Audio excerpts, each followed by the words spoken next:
Go now.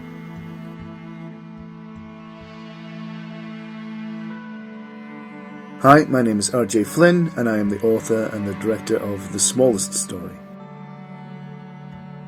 This year, the intention was to do an entirely different show. We were going to open a new show called The Honourable Gentleman, which is probably the angriest show we've done as a collective and that I've written. But this year, with my mental health being as it is, it didn't feel like the time to... It would be a healthy experience to do an angry show. So the choice was made to do a show that was kinder. The Smallest Story is a reimagining of an earlier work, The Smallest Story Ever Told, which opened at the Maltings Theatre in Berwick in 2015, before going on to enjoy a festival run at the King's Head Theatre in London.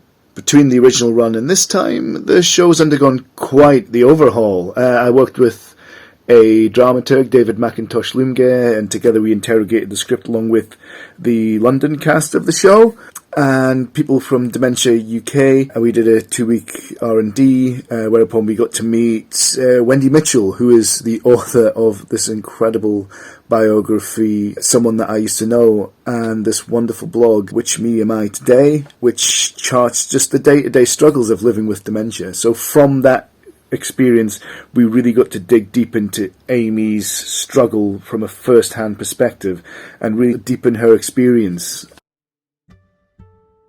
This is the story of the Donnelly family, and it opens on the first Christmas after they lose Amy, who is the matriarch of the family. Charlie, her husband, is absolutely bereft and is struggling to cope with his grief.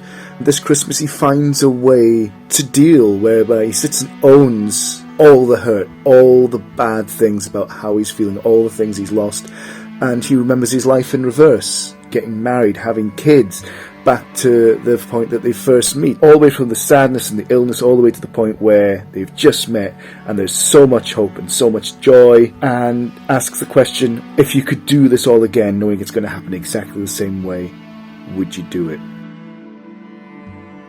This show is going to be quite different in feel and vibe to our previous work for a start, because we're not going to have a lot of tech. We're not going to be doing a lot of mixed multimedia because we're not static in one venue.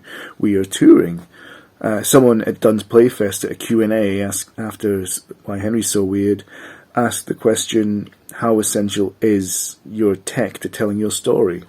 And it didn't feel like it was necessary, but there was a lot of it there. This year we don't have that at all. It's kind of like an MTV Unplugged session, hopefully more like Nirvana than Eric Clapton. We are leaning into the sort of formalist aspect of the script, and everything is involving 5 chairs. That is the set. That's all we have. We have 5 chairs. The space is this abstract space. We're walking through memories. We're time traveling, but there's nothing there beyond what you imagine's on the stage with the actors.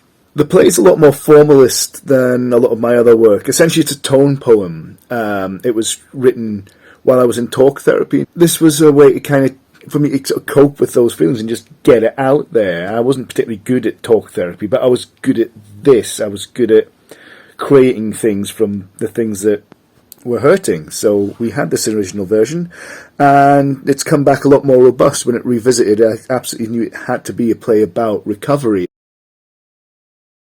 The formalist aspect that the play works backwards was an idea that was sort of ticking in my head because a friend of mine who passed recently, Chrissy Cairn, who was an amazing director and actress in her own right, she brought to me the idea of being in the Harold Pinter play The Betrayal, a love story which has ended in disaster, but because you watch it in reverse, it has a happy ending. I suppose this is a very different approach to that same sort of idea of working backwards, but instead of to shock or to thrill, this is a healing thing. I can't believe I managed to get Gary and Sophie to both agree to come back. I was convinced Sophie would say no. She knows a Spice Girl. Why would she say yes to coming back to work with me? We've got Carl Laidlaw, who I worked with in Sam and Alla Forever, who is a wonderful singer, and you get to hear him singing this. David Simpson, Dimples. Hey, don't you say that about my mum. She's had an odd life.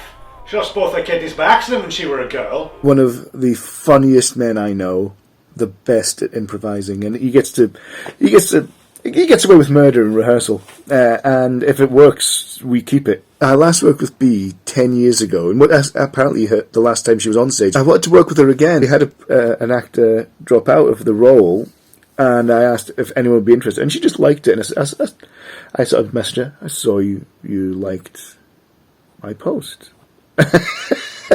Not quite as flirty as that. And she she responded, "Oh, did you now?" And yeah, that night she came along to the read-through, and yeah, the part was hers. I have a cheat for this because I was there for the whole R&D, the word, which is the gesture of the piece, as David would say, is recovery. I can sing the hokey cokey in the style of George C. Scott in his role as Lieutenant Kidderman in The Exorcist 3. See, you put your right arm in, and you take your right arm out. Goes in and out, and in and out. Yeah. Shake it all about. Yeah. You do the hokey cokey. You turn around. And that's what it's all about. See? The Smallest Story Ever Told opens at Dunn's Playfest on Friday the 5th of May. See you in May.